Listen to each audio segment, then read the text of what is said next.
ఒకసారి తప్పు చేస్తే చంపేయాల్సిందేనా? 10 ఏళ్ల జైలు శిక్ష అనుభవించాక కూడా కరుణించలేమా? భారీగా డబ్బులు చెల్లిస్తే తప్పు ఒప్పు అయిపోతుందా?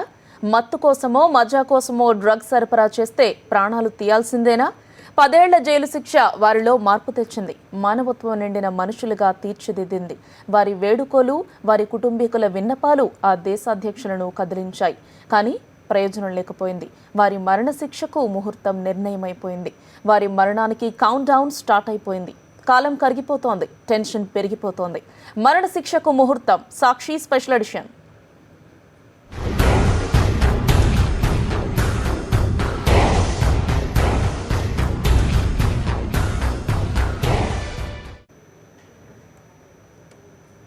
ఆస్ట్రేలియా పౌరులు ఆండ్రీ చాన్, మయూరన్ సుకుమారన్లకు అంతిమ ఘడియలు ఆసన్నమయ్యాయి.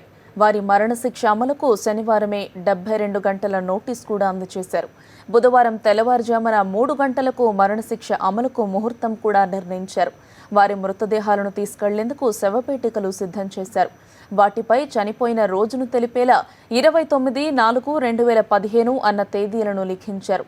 వారిని కాల్చి చంపేందుకు 12 మందితో కూడిన షూటింగ్ స్క్వాడ్ను కూడా సిద్ధం చేసినట్లుగా బాలి జైల్ అంత్యక్రియల డైరెక్టర్ సుహేంద్ర పుత్ర తెలిపారు.